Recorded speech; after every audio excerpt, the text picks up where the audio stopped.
दोस्तों, आज हम बात करेंगे। हमारे प्रधानमंत्री फ्रांस में गए थे आर्टिफिशियल इंटेलिजेंस के समिट में भाग लेने के लिए एज को चेयर। तो हम बात करेंगे आर्टिफिशियल इंटेलिजेंस के ऊपर। क्या है आर्टिफिशियल इंटेलिजेंस? ये ह्यूमन इंटेलिजेंस को मिमिक करती है, यानी कि नकल करती है, उसे सिमुलेट करती है। इसकी दो विशेषताएं हैं। सबसे पहले विशेषता है कि भारी मात्रा में डेटा का विश्लेषण करती है और साथ साथ में उसके डिसीजन मेकिंग यानी कि निर्णय लेने में मदद करती है। और दूसरा है ऑटोनोमस, यानी कि ह्यूमन बीइंग इंटरवेंशन की जरूरत नहीं है, इंसान की जरूरत नहीं है। लेकिन इससे कई एथिकल इश्यूज निकल कर आते हैं। सबसे पहला एथिकल इशू है कि अगर ये ह्यूमन बीइंग को रिप्लेस करती है, ह्यूमन बीइंग की जरूरत नहीं है, इंसान की जरूरत नहीं है, तो नौकरियां कम हो जाएंगी और आदमी को रिप्लेस कर देगी टेक्नोलॉजी से।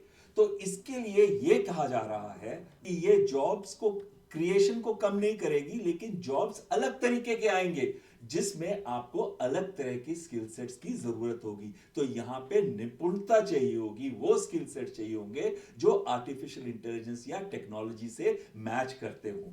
और दूसरी चीज जो अहम इसके ऊपर प्रश्न उठता है वो ये है कि क्योंकि आर्टिफिशियल इंटेलिजेंस डिपेंड करती है डेटा पे, और डेटा को कौन फीड करता है? इंसान। तो डेटा करप्ट हो सकता है, गलत हो सकता है, या साइबर वॉरफेयर की वजह से भी वो खराब हो सकता है। या उससे क्या होगा?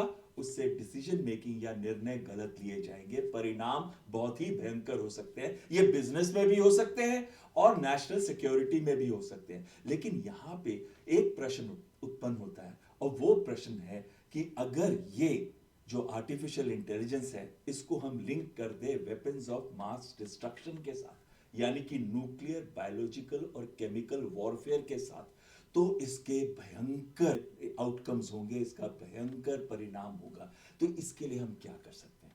इसके लिए यह जरूरी है कि ये जो आर्टिफिशियल इंटेलिजेंस के समिट होते हैं इसके अंदर हम कुछ डॉक्ट्रिनल प्रिंसिपल्स और प्रतिबंध जरूर लगाएं, जैसे कि प्रिंसिपल ऑफ डिस्क्रिमिनेशन, इसे कहां इस्तेमाल करना चाहिए और कहां नहीं इस्तेमाल करना चाहिए, यह बहुत जरूरी है। डिस्क्रिमिनेशन प्रिंसिपल का इस्तेमाल या उसका निर्णय लेना ज्यादातर देशों के साथ बहुत जरूरी है। और दूसरा है कि इसको कभी भी लिंक ना किया जाए वेपन्स ऑफ मास डिस्ट्रक्शन, यानी कि न्यूक्लियर, बायोलॉजिकल और केमिकल वॉरफेयर के साथ। दोस्तों, आपको यह एपिसोड कैसे लगा हमें जरूर कमेंट कीजिएगा।